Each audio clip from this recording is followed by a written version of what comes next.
Okay, episode number 438 is going to be brought to you by a couple different products. One is Barf World Raw Dog Food. Now, if you guys are have little dogs at home that you want to take care of, this stuff is the best. We've done a couple interviews with Robert Mueller, who's the co-founder of Barf World.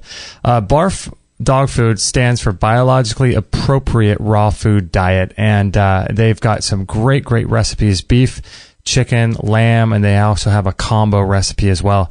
Now, the Barf World is raw dog food that contains the entrails as well as the bones. So it's got a perfect acid-alkaline balance, and it's also got the entrails, which is what an animal would normally eat out in the wild. They wouldn't just eat muscle meat.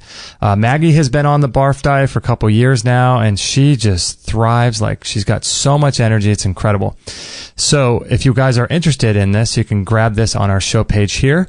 And we're also brought to you by Austin Air Purifiers. These are great units that we got turned on to by Dr. Doris Rapp, who we had on episode 56. And we've got the interview with her on our store. So if you want to learn more about the Austin Air Purifier, go to our store and check out all the videos that we have on there. But it removes over 3,000 different environmental toxins, 99.97% of all particulates as small as 0.3 microns, and 95% of all other particles, including dust mites, pet dander, tobacco smoke, and mold spores. So the Austin Air is really a great machine to get. I would highly recommend looking at it. And if you're in the market to get some of these for your workplace or for your home, go through us and we'll get a little commission. I think you'll really be happy with your product. So if you would like the Barf World or the Austin Air Purifiers and learn more, you can either go to our store or you could go to extremehealthradio.com/438.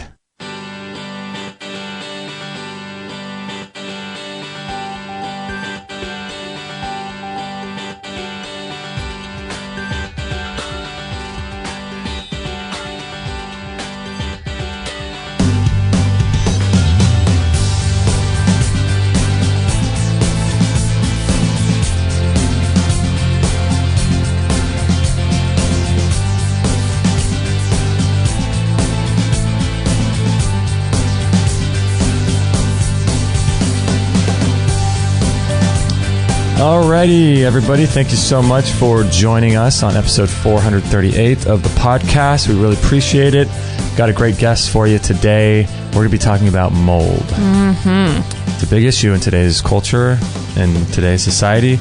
People living with mold in their homes. So we're going to be talking about that with Michael Schrantz, the head of the Environmental Analytics group, and we'll introduce him in just a second. If you guys would like the show notes for today's show, actually, we're not doing show notes anymore. I forgot. Autopilot over there.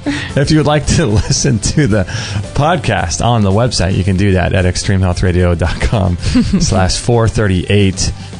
We would appreciate that if you guys want to go over there and check that out. Let's see. Is there anything else to get to, or are we just going to dive right into this thing? Well, let's dive in, but I'm going to already encourage people without this interview having even had taken place yet, but to share this with your friends and family because, man, I think this is just such a issue that's running rampant with most people. I'm dying to talk to Michael about how common this really is, but we deal with aspects of it. In our neighborhood, it seems like everyone's talking about this subject, so I just encourage everyone to share it with your friends and family because you never know what kind of nuggets they're going to be able to get from this to realign themselves with health and vitality. So. A lot of people dealing with it and their blood markers. But so we're going to be talking about, a lot of people get those, which is what we did because you just don't know any better. But we went to the hardware store and got one of those little mold kits, petri dish, and we're going to be talking today not necessarily about. I mean, we can dive into these other subjects, but mainly about testing and how important it is to do the right testing of your house because you could go and get a mold test of your house and it could be negative and it could show no mold at all and you think everything's fine, but you're still dealing with some sort of health issue, and there could be some really black mold, or there could be other types of mold that aren't showing up on these tests. So it's really important to get the right testing. So I heard about Michael Schrantz from a listener, sent us his information in, and then I listened to his podcast over on Chris Kresser's really great podcast, and he does some great work, Chris Kresser. And so it's really great to have Michael on the show today. Thank you so much, Mike, for being on the show. Justin, Kate, thank you very much. Thank you. Yeah. So, first of all, I got to ask you, it says here that you've been at this since about 2007. Is that right?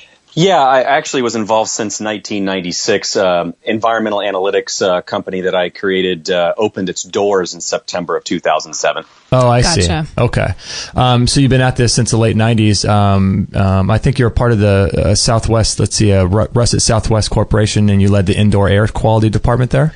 That was where I started when I was 16 years old. That's correct. And my mentor, the short version of that story is he kind of gave me an opportunity to get involved with indoor air quality, and obviously I fell in love with it from there. 16 years old. Yeah, it wasn't illegal labor, but I was going to high school, and that was a part-time job for me. And even through college at the University of Arizona, I worked there. And it was funny because I thought I was going to go up into, corporate land, work at a multi-billion-dollar company and do the whole thing, get a steady paycheck and have some sort of a pension that no longer exists. Right. And I just realized that it just wasn't for me. And so it's funny the paths that you find yourself on. Right. I'm just laughing. I'm thinking 16-year-olds are flipping burgers. You had a different path, didn't you? A slightly different path. I got yelled out just as much as those guys, but I'm sure. I learned a lot.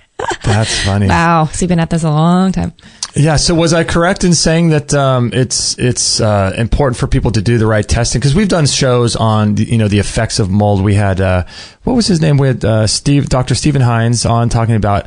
He talked about how to get rid of mold in your body with doing specific protocols. And then we had Doug Kaufman on the show talking about how mold affects the body. But this is slightly different. This is more testing out, doing the correct testing to find out if your environment, whether it be a work environment or home environment, is infected with mold. And is that correct? Yeah, exactly. I guess you could say there's a difference between testing a person's body, looking for markers, versus testing a home and finding those same type of markers, or at least finding a language that a type of a test that you can use that can communicate between the doctor and the environmental professional doing the work, because a lot of times that's where there's a disconnect right off the bat. Mm-hmm. Yeah. So where did we go wrong, and where do people go wrong with these home tests? You're talking about the kits you can buy at the box stores and the Petri dishes and all that? Yeah, that's what we did. Well, first of all, the intentions, it's tough not to say things without people taking it personally. I know I can tell you that personally. But those kits are meant to make they were meant to make money. They are a device that are supposed to collect a sample to look for viable growth. And the problem with that is that there's a lot of problems with that. Number one, not all mold that is present can grow on a Petri dish. And so you can get a false negative right off the bat. Oh. The other issue is there is something to be said about how you collect the sample beyond some sort of a generic instruction sheet. This is not baking or toasting a Pop-Tart. This is not a instruction sheet. They don't have an instruction manual for a heart surgeon, meaning that you can just buy at a store if you wanted to perform heart surgery. So there's a lot that's involved with interpreting the environment. And I think where a lot of folks end up going wrong, certainly not intentionally, is they buy these kits and they think, well, if nothing grows on this Petri dish, clearly I don't have a problem. And in fact, that's just not true. And there's some mold that's actually too heavy to be in the air, right? It sort of falls to the ground. Yeah, you're tapping into one of many subjects or debates, and that's one of them is molds behave differently because of their aerodynamic diameter. They're heavier. Some stay in the air longer. Some don't like to grow in a particular type of media or medium that's poured in that Petri dish. So there's so many variables. Yeah, and so what were you saying a few minutes ago about how some mold is not even detectable within the air? So you could have mold, but it doesn't show up on those Petri dishes because it doesn't catch it or something. Well, yeah, I'll give two common examples of that scenario. First of all, not all mold that is floating around or that is settled out, or more specifically the structures or the spores. A lot of people know about mold spores. Mm-hmm. They're literally not viable. They are, think of them as this, dead. They can't grow in the Petri dish. And so if they don't grow, to a layman, they may think that there's just not a mold problem, but there very well may be, and that's a whole nother topic. Mm-hmm. The other part of it is that studies have shown for quite some time, and a lot of us indoor environmental professionals, the short-term acronym is IEP. A lot of IEPs are very well aware that there's a lot of mold fragments present. So for every one mold spore, for example, from let's say it's a hidden indoor source, you can have in between 100 and 1,000 fragments. Well, a fragment doesn't have the ability to grow. You actually need a viable spore to grow. But that fragment, which could be any part of the mold, it could be the roots, the hyphae, it could be the conidia. There's a lot of different parts of a mold, kind of like a tree. If it's present, there's still the potential for that to get into the person's system and negatively affect them. In those two examples, a petri dish would not show a problem, but a problem can really, really be present, and there's a lot of other studies and things to support that. It's interesting because we had, the petri dish, and a bunch of mold grew on that, and as a result, we're moving. We're going to be moving here pretty soon. But so it seems as if those tests, the petri dish tests, are like very low level tests. So it seems like if something shows up on that, then obviously there's a much bigger problem, right? If you guys were to come out and test. Possibly, but then that's an interesting observation because if you do have mold growth on it, one has to scratch their head and go, wait a second, let's go back to the beginning. What are these petri dishes designed to do? Oh, that's right, they're designed to grow mold. And you can put those petri dishes outside and you will have mold grow on them. So my point is that even in that example of getting a positive result, it doesn't necessarily mean that you have an indoor problem. It doesn't mean you don't. But you start to realize really quick that the ability, the need to have an IEP present to help interpret that data is so critical because a lot of people, it's not just as easy as I have mold, there's a problem, I don't have mold, there's not. And again, in the limited time we have, I'll just say that there are hours worth of conversations we can have just on that fact part of this whole process. Wow. It's such a complex issue, isn't it? It is.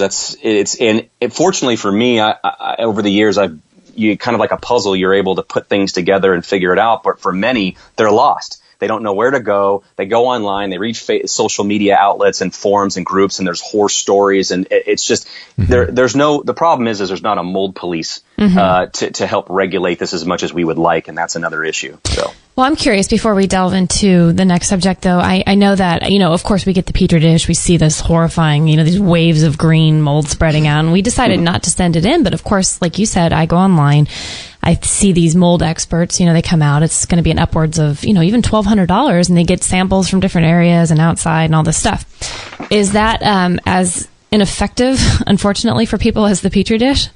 There's certainly been some debate about, and in fairness, I think some of it is legit, between hiring somebody who actually knows what they're doing versus what we lovingly call pump jockeys, people that know how to turn on a pump, collect a sample, and collect a bill. Right. But yes, there's inherent limitations with every test, and including some of the more forensic tests that we support, that we do on a regular basis. And I think that's part of the issue, Kate, is a lack of education from these professional companies, causing a lot of grief, because when you make comments like, you don't have a mold problem, or even riskier comments like that can't affect you, or that's no big deal, there's probably red flags immediately popping off in the back of your head going, wait a second, what makes this person qualified to say that? Right. And as an end result, somebody gets a bad taste in their mouth. They go online to Facebook, they type some, or any other media, they type on some horror story, and then people start relating. And what you quickly realize is that there doesn't appear to be a real good consensus on what type of testing is appropriate and how to educate those people to explain to them that this is what we recommend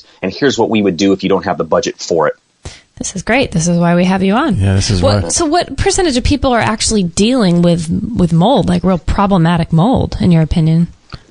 According to some of the more recent studies, and I'll take a step back just real quick. Sure. There's an organization called survivingmold.com.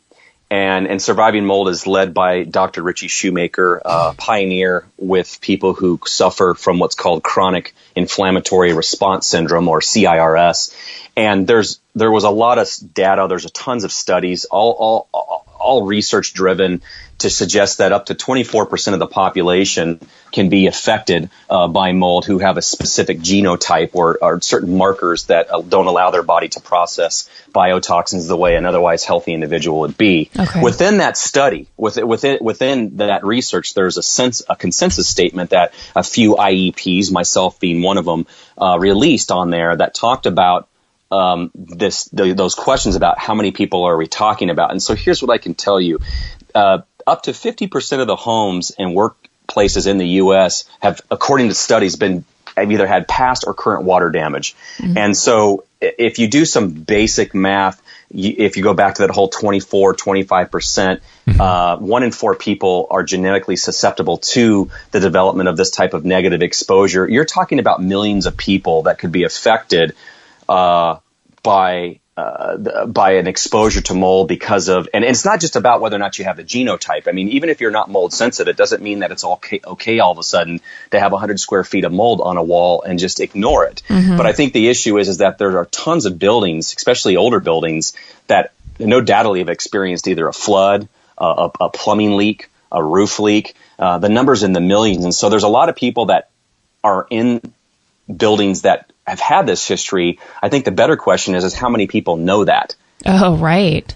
I mean, you mean how many people? Hidden. Yeah. You mean how many people know that their building is susceptible? You mean?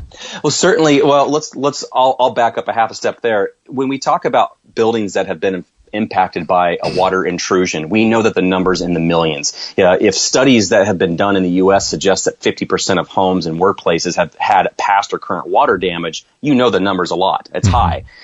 But even within that area, it's, first of all, whether or not you're sensitive or not to mold, a lot of times those areas are not obvious. In other words, you don't just walk into your home and say, there's where the mold problem's at. Sometimes it's hidden in cavities, it's in crawl spaces, but communicated into your home. There's a lot of different scenarios of how you can be exposed. Mm-hmm. There's a subset or another concern within that concern of that up to 24% of people can be negatively impacted by this more than your average individual. So it affects potentially millions of individuals across the United States. And a lot of these folks are desperate looking for answers, not knowing where to start, not knowing what's an acceptable level of mold, and not even knowing which test is an appropriate test to do to figure out what they should do. Should we move? Should we remediate? Should we do nothing? That sort of thing. Right. Yeah, it's fascinating too, because if you were saying, 1 out of 4 people have, show some sort of sign of being affected by mold, those are just people like, if you're running a marathon, some people get tired, some people don't. But the people that don't get tired, it's not as if there isn't any cardiovascular change happening in their body. You know what I mean? So just because someone may not be affected, have symptoms of issues with mold, it's still, I would imagine, a burden on their immune system. Yeah, I mean, even when you talk about more generic types of exposure, allergenic, people, I got the snivels or, that kind of a thing. There's other concerns like people who, I think the allergenic response is what most people know mold as. I mean, if you've ever had allergies or you've been tested for them, I mean, they test among other things for mold. Mm-hmm. But I think that's where a lot of the education stops. People think, I mean, it wasn't too far long ago when mold was just considered to be a general nuisance where, just throwing bleach on it solved all the world's problems. And we've quickly learned that that's not the way to go. So yes, there are different levels of susceptibility among individuals. And unfortunately, there's not an easy way to just walk into somebody's house and stare at them for 2 minutes and go, yep, you're a 24%er. You've got mold. And exactly. There is a process involved. So what is the difference between what you guys do as the owner and operator of Environmental Analytics, and that is environmentalanalytics.net? What's the difference between what you guys do and if I were to go get, I don't know, do people still use phone books? If I were to go look in a phone book or Google and look up, mold specialist San Clemente, what's the difference between what you guys do and people like that? Obviously, there's 8 different ways I could probably respond to that. Yeah, sure. The most PC way, I think, to approach it is this. Every IEP carries with them some level of knowledge and experience, education.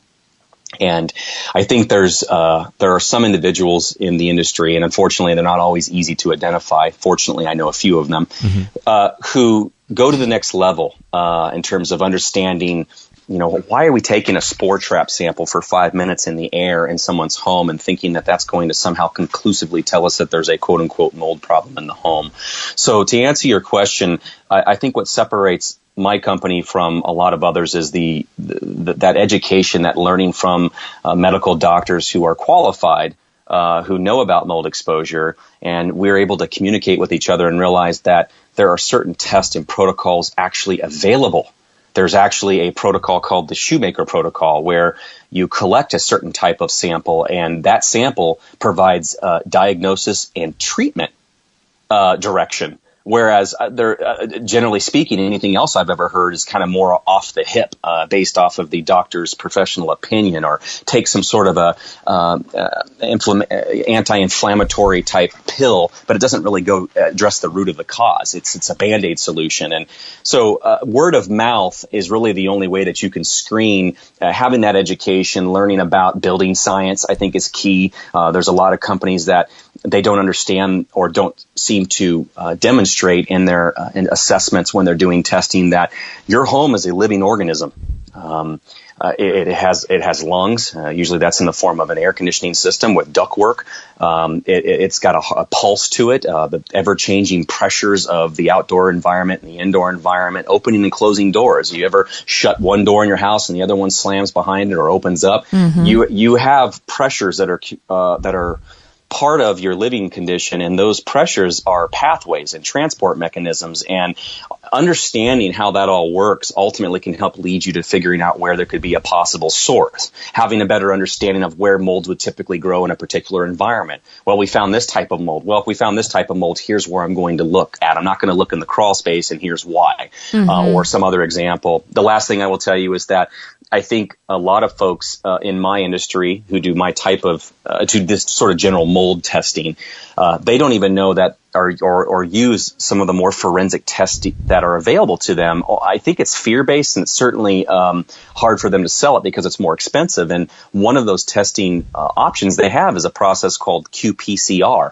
And there's going to be a quiz here in about 5 minutes, but quantitative polymerase chain reaction is what it stands for. Basically, it's the same technology that they use to identify DNA in blood. So think crime scene. Okay. They have the ability to look at those fragments I was discussing with you earlier that those Petri dishes can't pick up. Mm-hmm. This technology can. Well, some of these doctors at the forefront, like Dr. Shoemaker, for example, does know about that and takes full advantage of it in terms of understanding what its value is. So it's a complicated soup and mix of experience and knowledge. And I think that if you have a good understanding about building science, how the home can communicate, and the different testing options available to the client based off of what question we're trying to answer, because that will affect what sample we collect. Mm-hmm. I think that's the best case scenario, and that's an IEP that you can at least begin to trust. Now, with an IEP, if they were to come to your house or they were, give you a quote over the phone, is that something people should be aware of in terms of having a little red flag? Yeah, that does come up. I mean, I admit I've been on both sides of that issue. A lot of times when people call me up, I end up saying, well, I don't know until I go out to the home. I don't know. I mean, how much does it cost to test my home for mold? That's usually what we get. Yeah. And it's kind of like, it's a fair question, but it's not fair for me to answer on the phone. So a lot of times we will try to humor them with a range. Mm-hmm. Or if there's special situations where the job's out of town, there's minimum costs involved, which I won't go out unless it's this amount to cover expenses. Right. But yeah, I would say it's a yellow flag, guys. If someone's just giving you numbers and they don't ask basic questions like, well, why are you concerned about mold? I mean, that's a basic one. Yeah. They just give you a quote. How about what's the square footage? What's the number of bedrooms? How old is the house? Or do you have a crawl space? Do you have a basement? I mean, the list could go on, for hundreds of questions. But the point is usually a site visit helps answer those questions so that they can then give the client a fair a range of price. So here's what it would cost if we did this, and here's why we would recommend to do that. That is something I practice as much as possible every day. And if you find that you're talking with a professional, an IEP who can do that for you, that's a good sign that they have your needs first, and not second. Now, I know Chris worked with you. I think he lives up in Northern California, somewhere up there. If someone were to call up and call you up and want you guys to assess their home, obviously, you're in Arizona. So what does someone do? Do you work with people around the country that you trust that can work with the clients like that? Yeah, there are certainly naturally the field that I'm in, you know other professionals. There's some notable names that are across the country that I call them colleagues, if you will, that I would recommend with my own family if I couldn't be there to do it. Okay. But that helps some people. I mean, if you go on survivingmold.com, you'll see a lot of the names. If you read the consensus statement by the IEPs, you'll see the names, some of the names I'm referring to.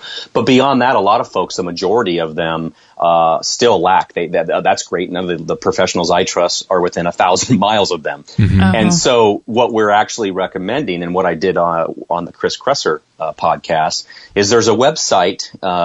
It's acac.org, and ACAC stands for American Council for Accredited Certification. It's a mouthful. Yeah. But on that site, you can click a button that says Find Certificates, type in your zip code, and see people that are in your area that carry certain certifications. And one of the reasons why I am a big supporter of the ACAC isn't just because I carry 2 of their certifications, but it's also because they're one of the few bodies that are accredited. And if we're talking about minimums, you're talking about, you get red flags, yellow flags, things let's talk about things that you would at least want somebody to have. If you're an IEP, it would be great if you didn't have a 3-day mold certificate behind your name. Right. And the certifications offered through the ACAC a lot of times require years of experience, especially on the higher tier certifications, which they explain. And also, it's accredited by companies that are third party who show that these are legitimate certifications. It's not just something that you and I created on the back of a bar napkin and then created a fancy website. So there's third party accreditation to make sure that these folks have a minimum set of knowledge. And that's really what most people end up doing. The other option that they can choose to do is they can contact folks like us. It doesn't have to be me. There's other professionals that do this type of service where they'll email us, they'll contact us on the contact us link on my website, mm-hmm. and they'll explain their situation. And depending on my time and availability, we'll either set up a time to do a phone consultation to really try to figure out and iron out the details, or if it's a very quick question, I may be able to just direct them to somebody, saving them hours, if not tens of thousands of dollars in bad decisions. Oh my goodness, that's so cool. So, yeah, I would imagine if 25% of people are affected, and then with allergies and things like that, physically affected by mold, and then if 50% of the homes have had some sort of water damage, I mean, you're looking at 100 million homes or something like that around the United States, just in the United States. I would imagine this would be something that if someone is dealing with a health concern and unable to figure out what's going on with their health and their symptoms and their processes, then this would be obviously somewhere where you want to look, right? It's definitely a starting point. And again, I think there's a lot of fear, and you can kind of dispel some of them just by communicating. Mm-hmm. The listeners or anybody who has a concern about their home, their health, there's not a mandatory requirement to write a check for $10,000 to these professionals. I mean, a lot of the information, if you know where to go, is free. Mm-hmm. Survivingmold.com, no joke, is a great site. Whether or not you're encouraged to do your own research. But who of us have time when, you read a document to read the references that they attach? No, there's not a lot of time in our lives. Seems like we're so busy. Mm-hmm. And I can tell you that I know of no other organization from a medical perspective other than, than Surviving Mold that can give you that information from a medical end. And in terms of the environmental part of it, the guys that go out, girls that go out and test the home, I'm a great starting point for you. I don't have to be the guy. Trust me, ever since the Chris Kresser podcast, since you referred to it earlier, mm-hmm. I've literally been contacted by probably 150, 200 people across the country. And I will tell you that probably 90% of them, if not more, I didn't collect $1 from them. I was just able to help direct them, give them some education on questions they had. They were putting things backwards in the pieces, and they didn't even know where to start. So I was able to line them up correct. Mm-hmm. And that's the best we can offer right now until we are able to come up with some sort of a third-party website, which, by the way, I'm working on, for people who can go to it if they don't have an option, if they don't have a professional that they trust, that they want to use. The next best thing is to do kind of like a virtual boots on the ground. Mm-hmm. We are creating literally such a service because I've been inundated so much by people needing help, desperate for help. marriages being threatened to be destroyed, houses being threatened with bankruptcy, having to lose their home and everything, because they're that lost in the process. And so our way to help those folks out is we're trying to come up with a website that we're working on right now to give a place for people to go who can learn more about what's all involved in mold testing and kind of what the concerns are. And then at that point, if they choose to consult with us, if they feel that's the best decision for them, then they're more than happy to do that. And we'll do the best we can to help. Yeah, I mean, I could imagine, what if a wife is really, really affected? I mean, we don't know how much people are being affected of that 25%. What if it's really, really bad and the husband's not affected at all? The wife wants to move, and then all of a sudden you got this incredible strain on a marriage. And he might think it's all in her head anyway. Yeah, he might think she's crazy. Yeah. You kind of hit the nail on the head. You hit the whole elephant in the room thing. In my experience, 90% of the time when I deal with folks who have CIRS or just flat out have a concern for mold for whatever the reason is, it's that exact dynamic. It does happen the other way, by the way. I think the data suggests that because of the way women are built, in terms of the genotypes and all that versus males, that women do look to be a little bit more susceptible than men. But I've seen men in the same situation. Let me tell you something. It's two-way street. Yeah. You could have whoever's not being affected is usually the one that's yelling the loudest because they're trying to figure out why they need to spend tens of thousands of dollars based off of an air sample that costs $50 to collect. I know, right? I mean, think about that. People's retirement or their bank accounts, that could get really dicey. No, totally heated. I guess I didn't think about that aspect. I'm so curious. Are most people that are calling up, this is just to quench my own curiosity, but are most people seeing mold somewhere growing and they're freaking out, or are they feeling health ramifications? What's the most common? I think most common is an actual event, whether they can see it or they knew it occurred. So water loss, current, past, visual mold, or suspected mold because of an odor, like for example in a basement.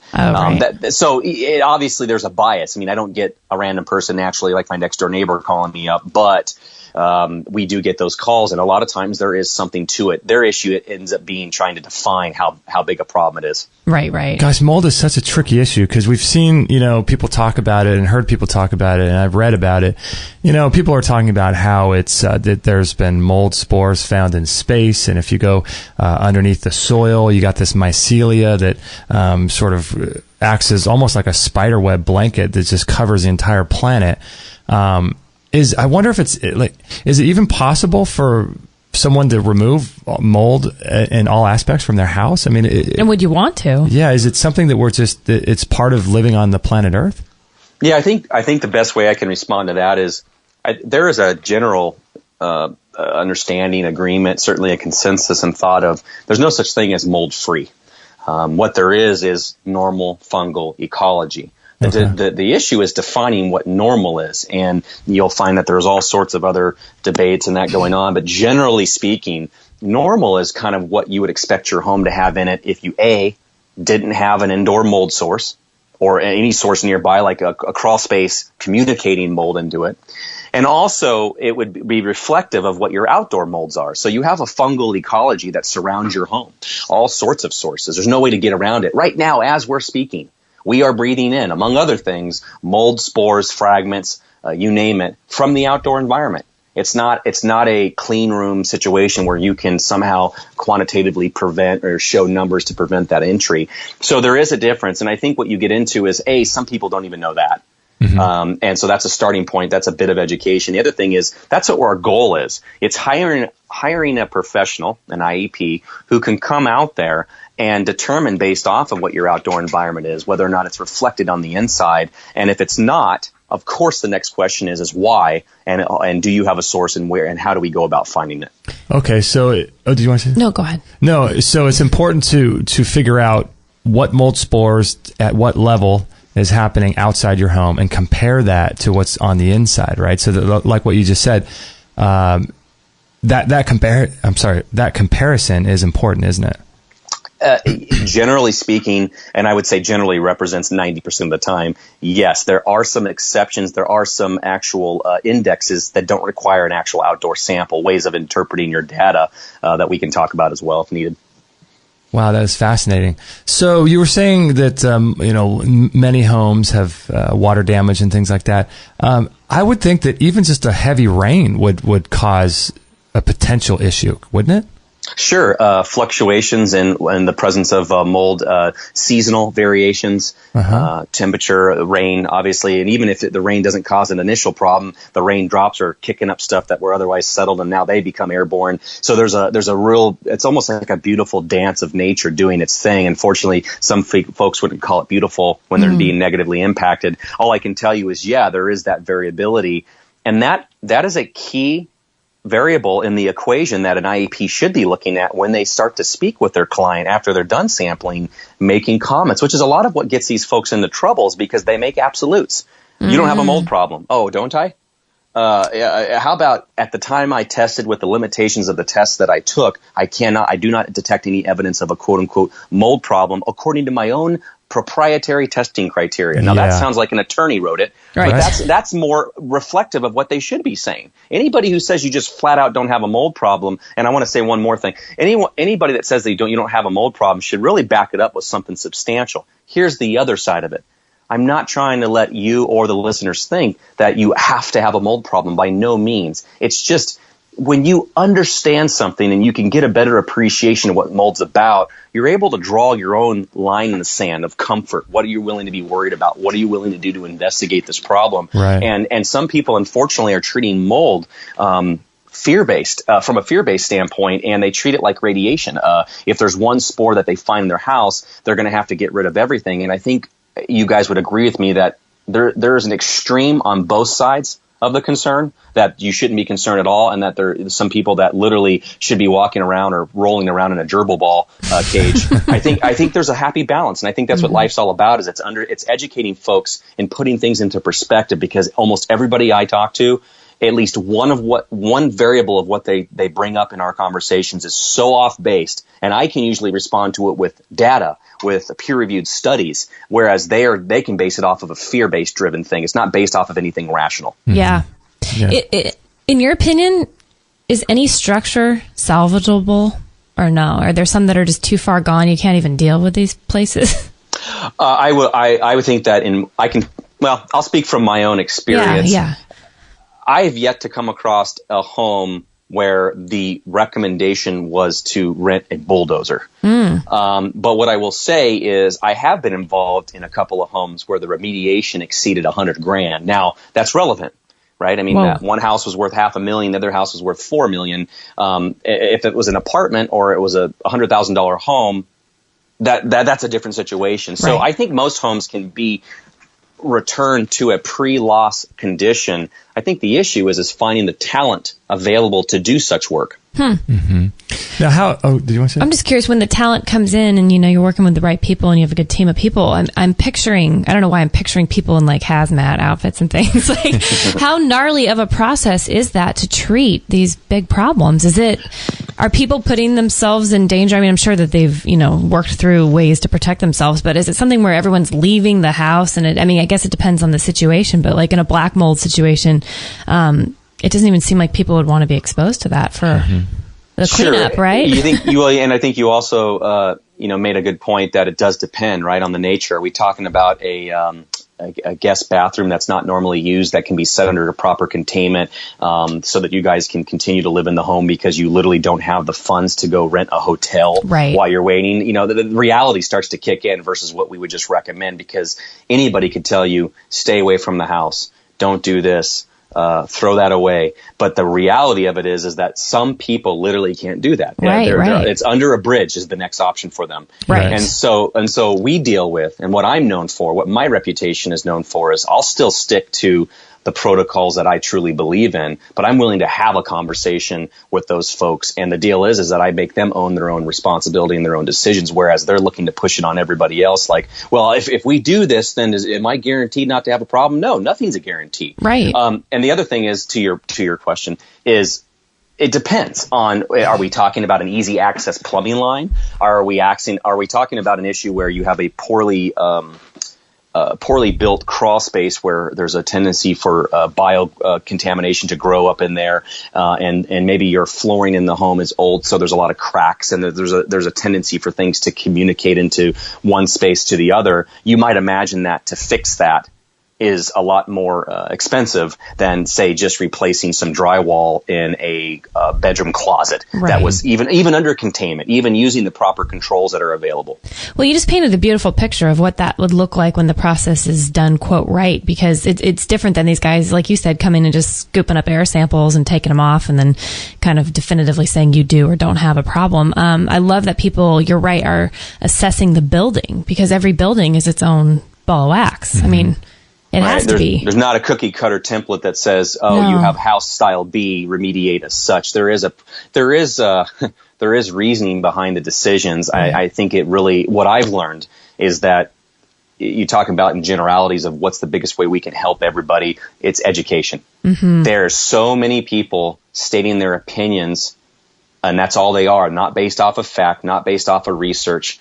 And it's really causing a lot of, instability, a lack of trust, a lot of negative energy in the environment, in the industry, because now it's to the point where you can't even feel comfortable calling up an IEP to ask them questions because you think all they want to do is sell you on the most amount of samples. In other words, you don't feel like they're putting your concerns first, and that's problematic. And so I think you talked earlier about having that sixth sense, or the ability to detect, your red flags are going up. Mm-hmm. If you're dealing with somebody who really is trying to help you, they need to get paid for their service. I mean, they have bills to pay too. Right. But by the same token, your intuition, that little sixth sense, I see credible people versus dead people. If you see them saying comments that look suspicious, when there's smoke, there's usually fire. If they're being open, if they seem like they have nothing to lose by telling you things, or they're being candid with you, they're asking questions that make sense to you, you're probably that's probably the most amount of proof you're ever going to get that you're dealing with somebody who can really help give you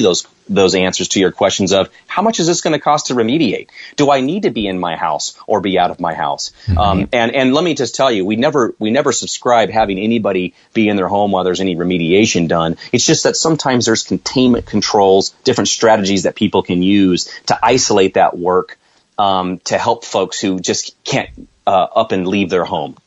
So what would you suggest if someone's actually looking for a home and they found a home that they really like, and good question. They think it's, or maybe an apartment or whatever, if they want to rent a home or something, if they want to go live somewhere, what would you recommend? I mean, how difficult is it to get some good testing on a home if they don't even own it yet? Sure. That's actually a great question, and it comes up quite a bit. A couple different thoughts actually on that, because again, it depends. Budget being an issue, and not now just be from person to person, but because you haven't even bought the house, people don't want to spend as much money to do those sorts of inspections. Mm-hmm. Here's what I would recommend you actually do. In the right order, I would have your home inspector go out first on day one of your standard 10-day inspection period, and I would have them look and see if they see any elephants in the room. Because if I'm putting your needs first, that is the potential home buyer, not mine, the IEP, mm-hmm. I would say that they may be able to identify an elephant in the room. A lot of them have minimal training, but they're looking for things, if nothing else, to cover their own butt. And they may be able to identify it, and that may be enough for you to say, it's not worth it, I'm walking. Mm-hmm. And then you just saved a few $100s by not hiring an IEP on that house. Okay. So that's step one.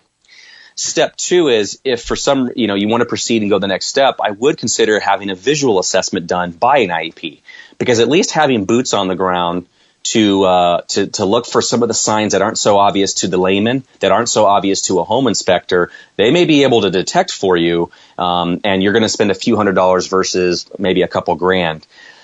For those folks who need or should have empirical data, actual samples being collected, there's so many caveats, but what I would say is I would literally consider doing your own ERMI sample or surface dust sample to get an idea of whether or not you could have a mold problem in the home, which you can actually do yourself. And please know that when I say that, I am not a big fan of people collecting their own samples. I think we just spent the first few minutes of our interview saying how that can be bad. But Please understand, I'm trying to humor your point of, what if people don't have that much money and they're looking for indicators? They're willing to live with the risk of knowing that maybe they could be wrong when they collect the data or how to interpret it. But in return for that risk, they don't spend $1,000 or $1,500. Maybe they only spend $300. So that's what I would recommend you do is you get the home inspector out there first. Okay. If needed, you get the IEP to do a visual, and then you consider doing an ERMI sample, which I'm sure you're going to ask me what that is. Yeah, and we'll go from there. An ERMI, I love it. So yeah, first of all, does that acronym ring a bell to you guys at all? I just don't know what I should talk about on that. That doesn't to me. Does it to you, Jay? No. Okay. So there's a lot of debate, by the way, and I'm sure there's a few listeners already cringing, but they're not here to talk right now. So here's I'll talk their head off about it. There's definitely pluses and minuses. Environmental Relative Moldiness Index, ERMI. Okay. Developed in part by the EPA, a powerful research tool that uses that qPCR technology to screen a house for mold. It is a surface dust sample collected with usually there's a couple different media, but a Swiffer wipe. If you think about a Swiffer cloth, a dry cloth is usually collected, and there are some basic instructions of how to collect it. Okay. And then you send that sample off, and it gives you a score. It takes a look at 36 molds. It groups them into group 1 and group 2. Group 1s are what they call common water damage related molds. Okay. And group 2 are common fungal species, just molds that you would commonly find in any environment that we go back to the outdoor environment and that kind of thing. Okay. And it provides a score. It takes there's a formula for it, and it adds this group minus this group, and it gives you a score, and then it puts that on a graph and shows you what's the potential that you have a mold problem in the home. The good thing about that is that it can detect a lot of things that may be hidden much better than a pair of eyes can that are untrained, in my opinion. You're going to spend about $300 for that test. I would recommend sending it to Mycometrics, which is a laboratory in New Jersey, Monmouth Junction, New Jersey. But they're one of the pioneers that really commercialize this type of testing. And then you get the result back, and that's the good news. It gives you an idea, a screen of what's the likeliness that I have a mold problem. Here's the bad news for those people that were patiently cringing. ERMI is just that. It's an index. It's a screen. Sometimes, a lot of times in my experience, it's not just about the score. And unfortunately, too, especially depending on how the house was taken care of, you can have old dust built up in a home that's years old, and I've seen in my experience that if you have an old, dusty, nasty house that you sample off of, and you have like these big old piles of dust bunnies throughout the home, it seems like pound per pound you're going to get a higher score on average than you would if the house was cleaned a day ago, yesterday, by some professional cleaners. And so then there's the issue of, well, what's the average amount of dust you should collect? And right now, the committee and the panel that I'm on, you're talking about 4 to 5 weeks is ideal, but you can't just tell the homeowner, oh, by the way, we don't want you to clean your house for a month. Weeks, so there's some practical limitations here. So here's why I'm saying it to do it in that order. Remember, I specifically said, start with the home inspector first, see if they can identify any elephants in the room for you. And if that doesn't come up yielding anything, hire a professional, an IEP, because they may be able to go out there and go, well, you see this bubble of paint right here that's sticking out? You see that's on this plumbing wall? I think there's a mold problem. And they may recommend at that time, beyond the visual that they're doing, some sort of a testing regimen that's appropriate. Not everything has to be a qPCR sample. I mean, when I'm looking for actual sources of mold in walls and ceilings and floor cavities, I'm not doing qPCR. A lot of times I'm using the more inexpensive type of testing, which most folks are familiar with, which is direct examination. My point is you can have that mold inspector bring out his toolbox, if you will, to try to locate these areas. It's only if the mold inspector, the IEP, comes back with nothing, but you still are concerned about it. Maybe your senses are not right. Maybe just something don't smell right in the home. And if you can't afford to fly me out to do that actual test for you, then the next best thing is to try to consider, and especially if you're on a budget, then the next best thing to do is to collect one of those samples yourself. The only other underlying option you have there is you can have somebody like us consult with you, where we guide you through the process of how to collect the sample. But as you might imagine, it's a little bit more expensive, because even if you're not flying us to come out there, we still have to take the time to get to know about the house, which means we're going to need you to fill out some information for us. We're going to want you to take photos, kind of be our boots on the ground, our eyes on the ground. Mm-hmm. And then only then can we provide you with some sorts of a protocol to test that home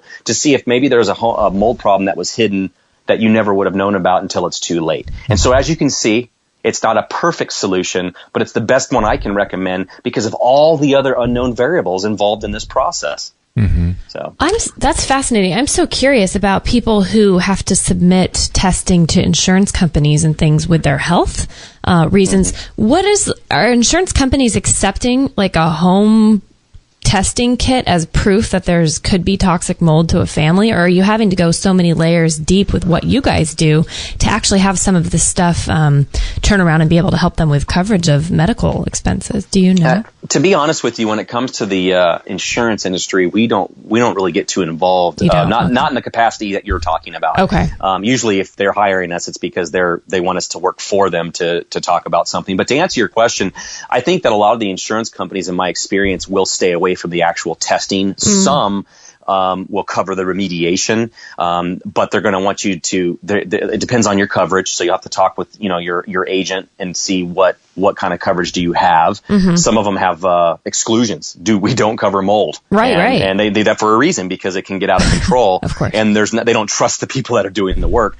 Right. But what I will tell you is that sometimes you talked about the medical part of it. I think you want to talk to a tax accountant, but I'm pretty sure there's a way to write off certain expenses, like having an IEP come out and you spend, say, $500, $1,000 or what.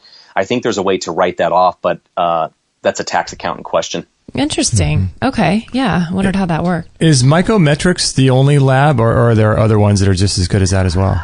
There are other labs that do that type of testing. EM Lab P&K is another lab here actually in Phoenix area that we could use. And I don't personally have a problem with EM Lab P&K. I think the takeaway here is to say it more of a positive. There's a lot of work that goes into analyzing these samples, and beyond with a PCR sample or qPCR sample, there's things called probes and primers, and it's kind of like the chemical agents and that they use to detect the mold in the sample that you submitted or that I submitted and that kind of thing. And we know that they use one of the best, and you pay a little bit more for it, but you get quality. And my argument is that here you are basing decisions that may include you buying or not buying a home, between you perhaps remediating an area in the home or doing some sort of cleaning that could cost tens of thousands of dollars. Mm-hmm. Do you really want to try to save $30 to get a value sample from another company that may be more known to do that sort of thing? And unfortunately, I won't say any names just because of the liability there. But what I will tell you is that I like Mycometrics because I think that they are one of the best. I think the lab director, King Tae Lin, is a pioneer himself. He cares. He'll talk to you. This guy's busy beyond belief, and he'll give you that information that you need. He doesn't cut corners. And you don't want somebody to cut corners when you're trying to make $100,000 decisions. Mm-hmm. Yeah. Yeah, that makes a lot of sense. Here's a question. It's obviously important where people are going in the future to be aware of these things and have things looked at. How, in your opinion, is it important to take stock of the past of where you came from? Like Justin and I are going to be moving in a month and a half to a new place. And, we'll have that probably now that we've talked to you looked into. Having done a little home test kit here, seeing mold, going, oh my gosh, it's moldy, we got to get out of here. There's other reasons we're leaving. But in your opinion, would it be kind of crucial to do that last, like maybe like an ERMI or however you say it, the test, to know kind of what we were dealing with, to watch if some of these things with our health challenges start disappearing? Or is that kind of like, hey, it's done, we're in a new place, it's better, we'll kind of clean everything up from here? That's a great question. Kind of like baseline data, or let's see what we have. You don't even have to submit it. You could just carry it with you, and just to kind of know. You want to be careful not to cross contaminate. But again, hard to have this kind of conversation in an hour. But what I want to tell you is, that's a great idea, and I'll even segue off of that. Sure. A lot of this testing, the ERMI panel, the ERMI test, is where Dr. Richie Shoemaker was survivingmold.com. That's where he started. He was able to make a correlation. He was able to look at literally hundreds of patients and their genotypes, their markers, and compare it with their scores and solve a correlation. Every time the scores were this, every time this type of mold was present, these people had an adverse reaction. And hindsight's 20/20. Right. So, if you needed it after you found out you were a 24%er, or you had CIRS, chronic inflammatory response syndrome, you may be curious and go, hey, I took that sample from that house. I don't know if it's going to be related. I don't know how much use this data will be, but wouldn't it be interesting if it comes back really bad and we were able to help answer some questions for our own peace of mind, if nothing else, that may be worth the $300. So, I would say if you want to collect it, go for it. The issue again is people have different options, and I think what they should always do is, in order to figure out what's the best option for you, you need to start with calling somebody. If it's me, that's great. I'd love the opportunity. If it's not, I understand. There are other people throughout the country who we trust, who we recommend, who can help you figure out, should you take your own ERMI sample? Right. Are you okay with just a visual inspection? And then you're going to be able to throw your information into it as a client. Well, I only have $500. I'm not willing to spend a dime more. Or I have $3,000 because it's a $2 million house, or whatever.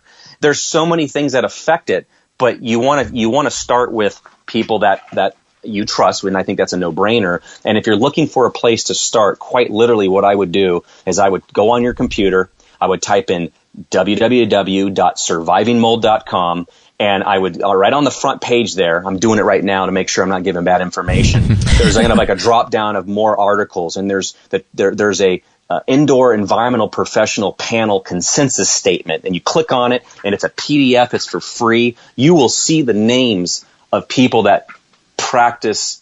That we all have our own nuances and our own experiences that are slightly different and in a lot of ways complementary, but on the basis of dealing with clients and patients who have CIRS, who are working with doctors who have the certifications to know whether or not you actually are probably impacted by mold. These folks are following the same protocols that Dr. Shoemaker would want us to follow in that specific situation. And those are the same people that if they're in your area, I would say that you give them a call and start with. Cool. So you mentioned him a lot, Dr. Shoemaker at survivingmold.com. Who is he? Is he the sort of pioneer? Yeah, the kind of pioneer behind all this?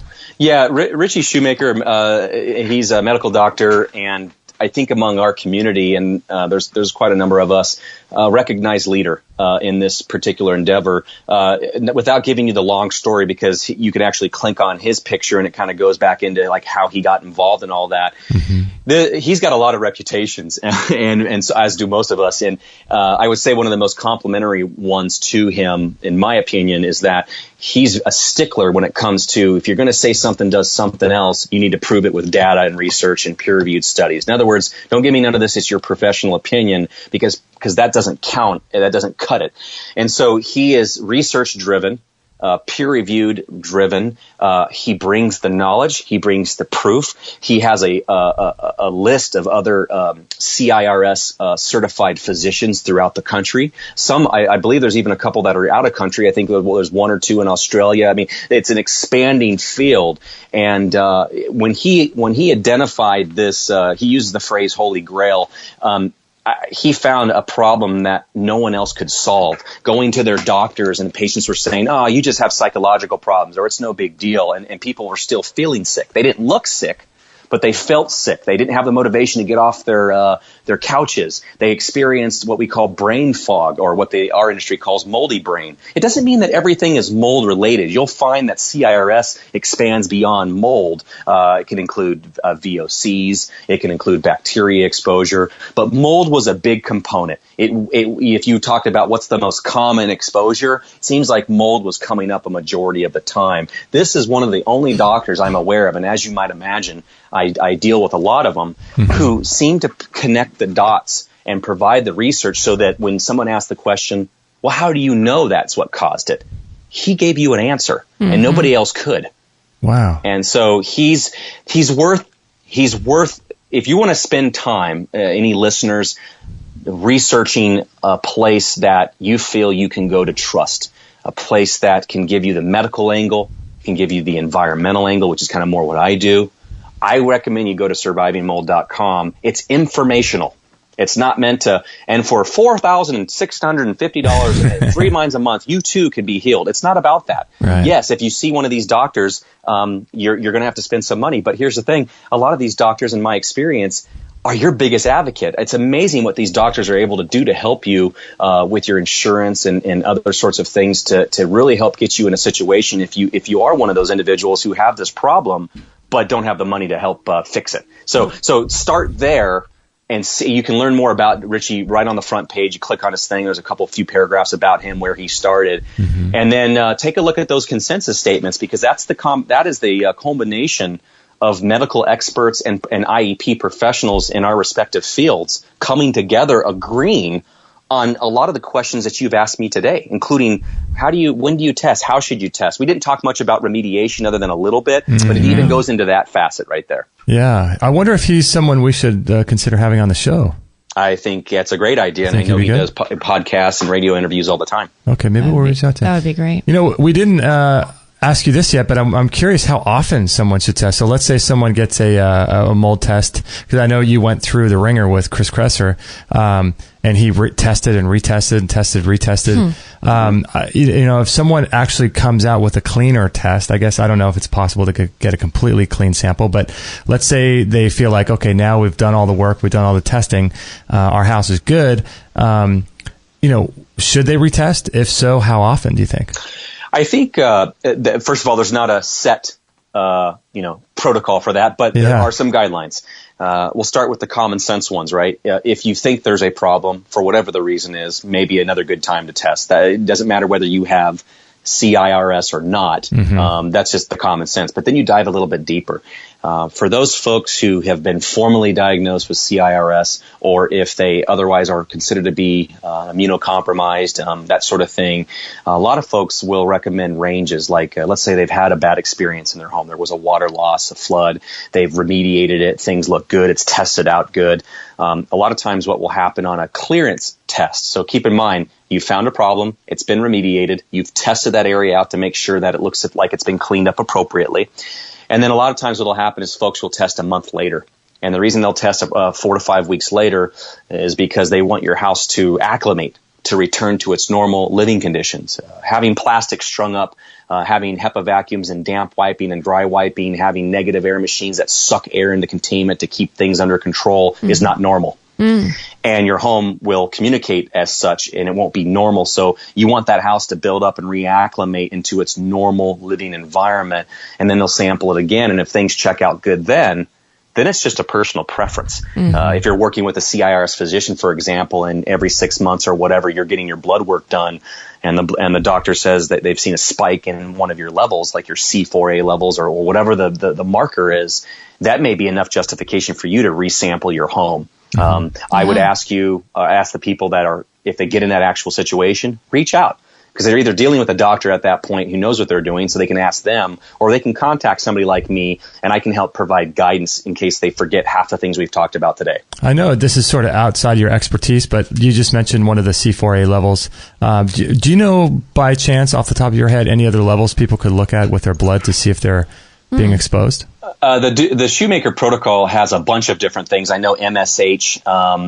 There's a whole host, and I'm actually trying to see if I can pull up the protocol itself. Oh, cool. Because it lists it.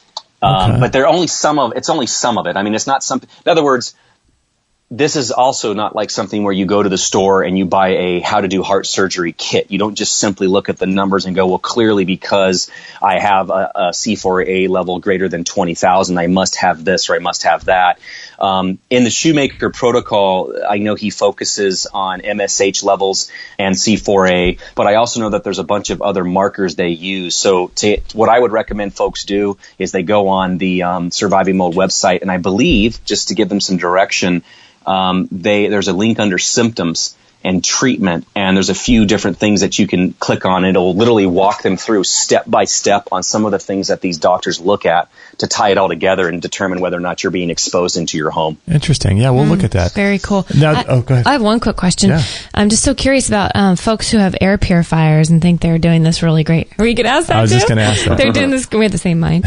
Doing this great thing by having these awesome, expensive, probably most air purifiers, and they think that, this room is clean. It's got to be cleaner. Are those things doing anything, or are they actually doing some damage by sucking things in, and God knows if they're releasing things back out? Definitely, that's probably a good topic to I don't know how much time we have, but certainly one to end on if we don't have any more time. Sure. Here's what I can tell you about. There's a difference, first of all, between an air filtration unit versus an air purification unit. Filtration takes away from the air. Purification typically adds to the air, traditionally. And here's what I will tell you. Certainly having products that are air filtration devices, HEPA units, scrubbers, they make all kinds. There's IQ Air, there's Austin Air, Honeywell makes a bunch of models to scrub the air. They're certainly not a bad idea. I think the issue is why is it there in the first place, which I think is to your point. Are we providing a Band-Aid solution? Right. I mean, is it a preventative step, or is it because you notice that you feel really sick in your home, so you thought that this is the best thing to do? And my answer to that is you need to hire an IEP to go out there and figure that out with you. Doesn't mean you have to spend $2,000. There is a difference between, just to clarify, a site visit where you can ask somebody for their professional opinion versus having them go nuts with sampling. But the air filtration devices are ways to lower exposure, especially when you're in situations, and again, each one needs to be looked at individually. You can't take this as a generality or the listeners, but let's say you live in an apartment. Well, you can't remediate, and most apartment places unfortunately have the reputation for not being proactive in a way that would help these folks. Right. We have a water leak. So a lot of folks who can't move or they're really limited will put a scrubber in their room to try to help things out. And sometimes they report to their doctors that they notice a slight improvement, but I've never heard of any success story where they had a problem in the home, they put the scrubber in there and all their problems went away. Okay. The purifiers are, real quickly, are a little bit different. There's a lot of unknowns about, there's not a lot of long-term studies available with these units that, we know about ozone, for example, and we know that generally speaking, ozone, injecting it into your home can be of a particular concern because it is an oxidizer.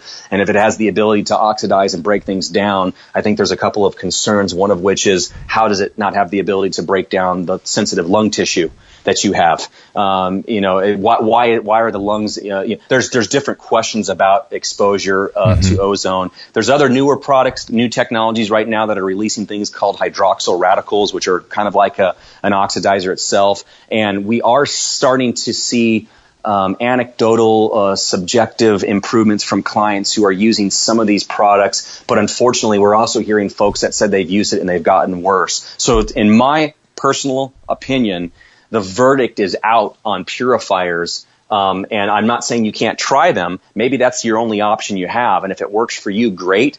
But I would seek the counsel of a qualified physician and talk to them about what you're planning on doing, because there may be secondary effects to this exposure that you didn't even consider as a patient, thinking that because you went on their website and they said all the buzzwords that you needed to see to buy it, that it was going to be your miracle worker.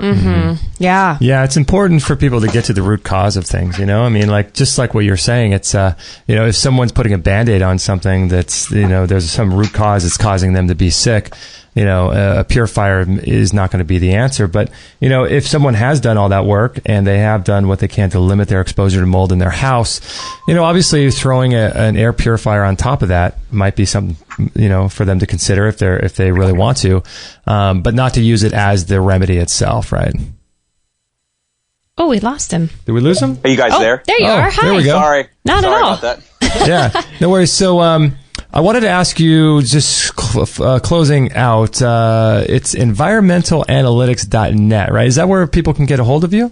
Absolutely. They can learn a lot about what we spoke about. There's an About Us tab, I believe, and if you click on it, there's a contact form. And if you click on that, if you have any questions, feel free to send those questions my way. I will do my best to respond to anybody who sends that to me. Awesome stuff. So, and then if people can contact you also if they want to find people in their area, you might be able to turn them on to other folks.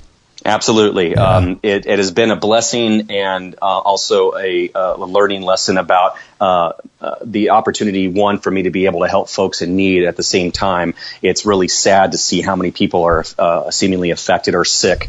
And it's a very depressing thing. And I wish I could clone more of me. I wish I could clone some of the other professionals that are out in the field. So this next comment I'm making is on behalf those folks that are trying to help those people. We're doing the best we can. Right now, the issue is that the supply is really low and the demand seems to be really high. And us not being able to get back to you in 2 hours after you send us an email or a comment type of thing is not personal. We are trying to stack up and deal what we can. We're trying to educate more and more local peoples. I'm working right now with a professional in California to try to be able to take care of some work out there because I can't reach all those folks. It's just a slow process. All I can tell you to do is just hang on and have hope that you're going to get direction. My goal is to send you guys in the right direction. And most of the time, just for the listeners, it has nothing to do with me. I'm not making any money off of this. I'm gaining happiness and satisfaction, but the ability to send you off to people who we trust are not just out to get your money. Right. Awesome. Well, I mean, we all have to earn a living, but hey, let me know when that website you're thinking about or creating is done, and we'll share it with everybody that's involved. Will do. Absolutely. Yeah. Thank you. Yeah, that sounds like a good thing. All right, Michael, thank you so much for being on the show. We really appreciate this a lot. Yeah, you're welcome. And I wish we had more time. I know there's a lot we can talk about. And if any of your listeners want us to focus on anything in the future and you guys agree with it, let me know and I'll try to do that with you guys. Yeah, I think we would love to do it again. Yes. I think this is super important issue. Okay, you bet. Awesome. All right, hang on the line there, Michael. I'm going to close out the show. I want to thank everyone for joining us. If you want to grab this show and listen to it on the website, you can do that at extremehealthradio.com/438. And we appreciate each and every one of you. We really appreciate it a lot. And if you find this podcast to be valuable, please share it with your friends. Yeah, and send in your questions. Email us in your questions for the next one we have, because I think that this is just the tip of the iceberg. Michael has hours and hours and hours of information, and I'm curious to see what other folks are dealing with. We know our questions, but I think sometimes we overlook what everyone else is also interested in asking. So send them our way and we'll do it again.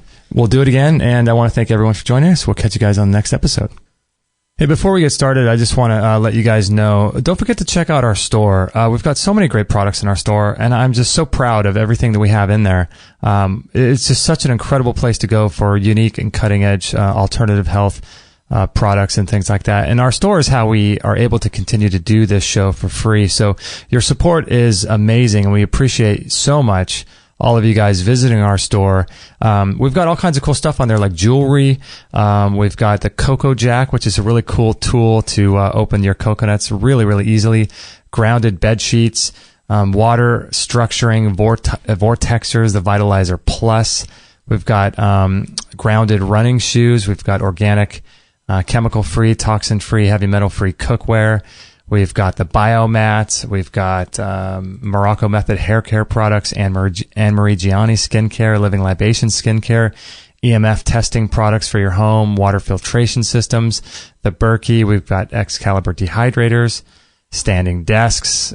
We've also got the Bellicon rebounders and blenders and juicers and Qigong courses and the Juva cleanse, yoga trapezes, the sauna, Sir Thrival's amazing products, One World Way, the Squatty Potty, Vitality Herbs and Clay, which we love a lot. So go over to our store, and next time you're in the market to make some purchases, think about us and go through our store. We'd appreciate that a lot, and I know that these products that we use and you will just love them. So we appreciate that so much.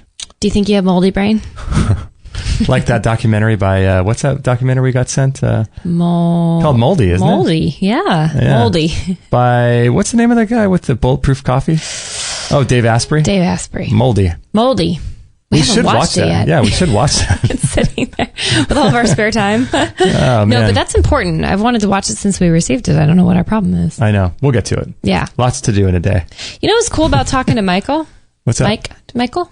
Do we call him Michael? Mike? I think so. Whatever. He's cool. I like that he's not an alarmist. He's rational and reasonable and saying there are obviously reasons for people to be concerned, but I love that he didn't scare the heck out of people, know? Because a lot of times everything, like he was very aware of fear-based languages, fear-based propaganda, and he's not discrediting the importance of this subject, but I felt really hopeful. Like it wasn't a depressing conversation. Like it could have been. He has a really good outlook on, I think it's just providing hope and providing resources and understanding, and that's always empowering. Yeah, and you can tell he's really genuine, really honest, and absolutely, you can tell his heart's in it, in the right place, wants to help people.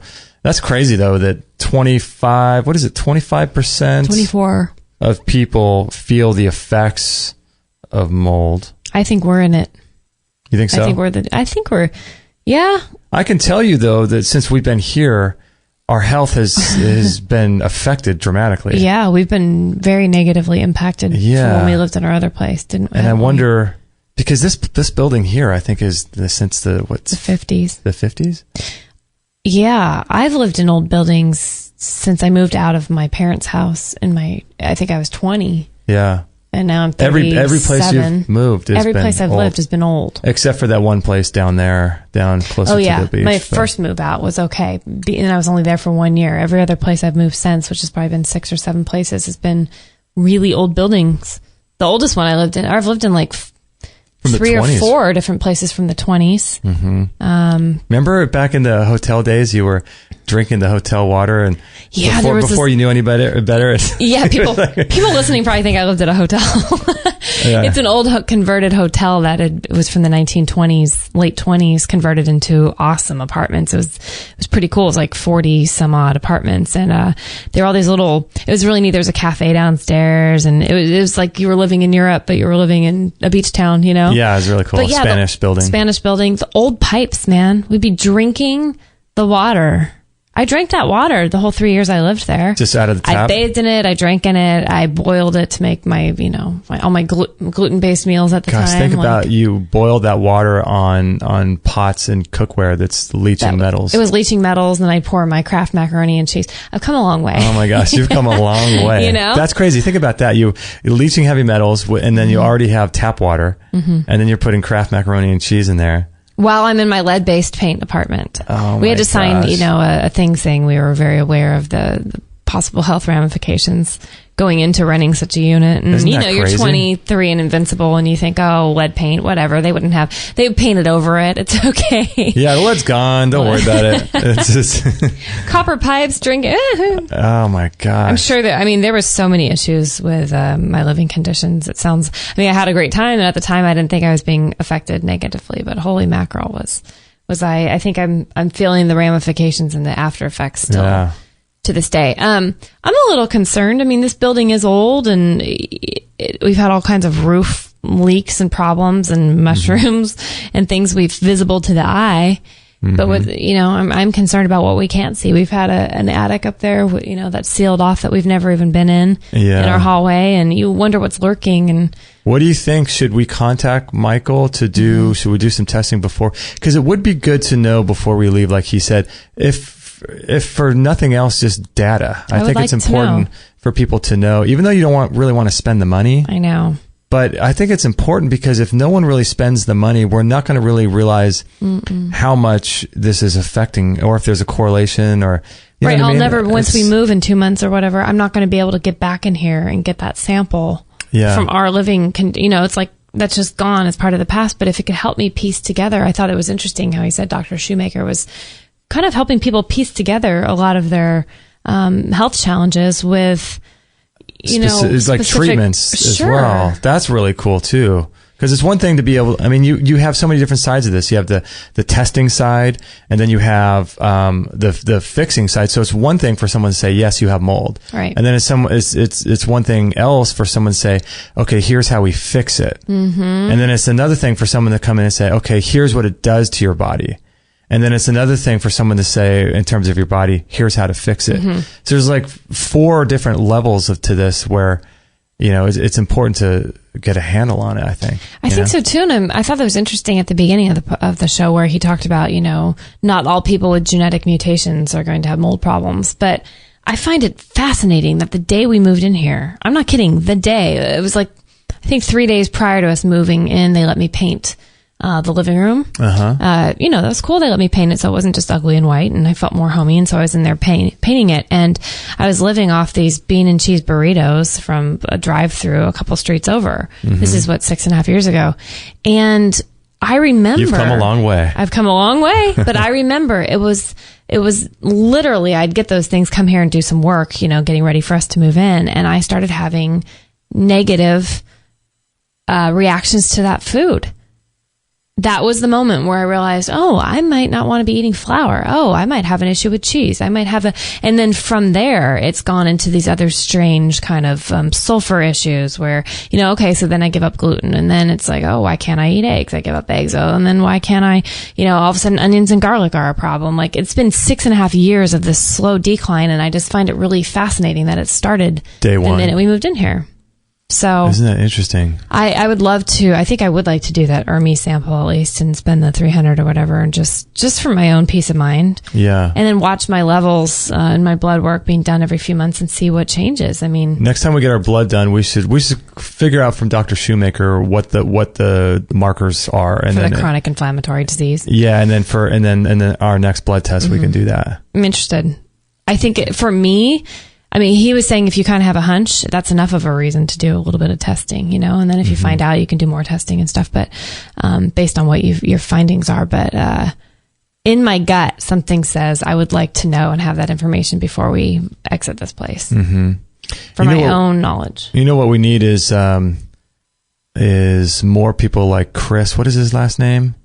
Who does the home the building for people in homes, like green buildings. Oh yeah, I'm blanking on his last name. But he's with Black Diamond Group. Black Diamond, yeah, Diamond Group. He's a cousin of David Wolf, and you'll see links to his website, I guess, if you search on David Wolf's Facebook page. But he talks about the same thing. Like, these buildings are living beings, like they're living entities, and and it's interesting that you have someone could say that about this place or any place. It's a living entity, but if you build it correctly, the way he's doing it, commercially and residentially, like, it really is a living being. It's self-sustainable. It breathes. It's got the indoor-outdoor capabilities. It's you know what I mean. So I think that's going to be the future of where we're going. I thought that was awesome that Mike touched on that today.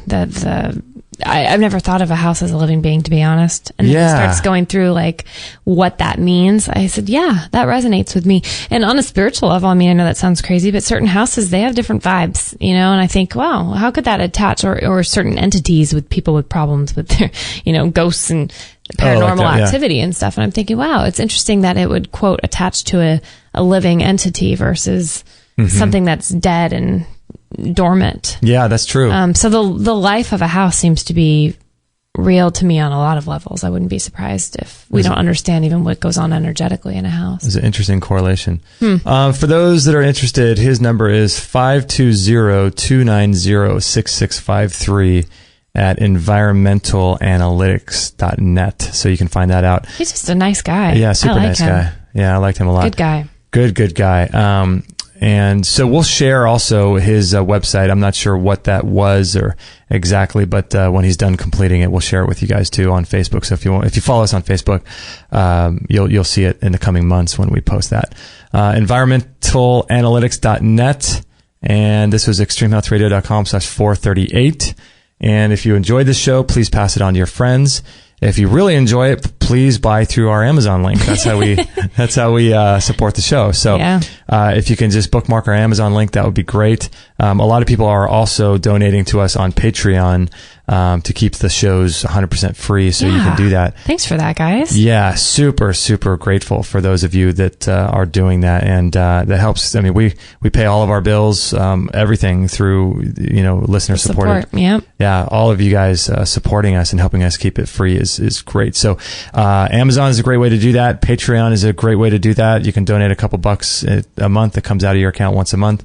And then also, if you're interested in any sort of cutting edge health products, we do have an online store with all kinds of cool stuff like rebounders, saunas, blenders, juicers, qigong courses, programs and courses, and a whole array of different things, water structure, dehydrators, all kinds of cool stuff. So don't forget to check out. Yeah, we have the Austin Air Purifier on there. I still want one. Yep. And that's about it. So thanks everybody for your support and for your listenership. We really appreciate it. Share the show with your friends if you would. We would appreciate that. And we'll catch you guys on the next episode. Hey everybody, this is Josie, Justin's mum. Don't tell him, but I know he would absolutely be really happy if you would sign up to his free weekly newsletter. And don't forget to share this with all your friends. This is the buzzing bumblebee signing off. That's so good.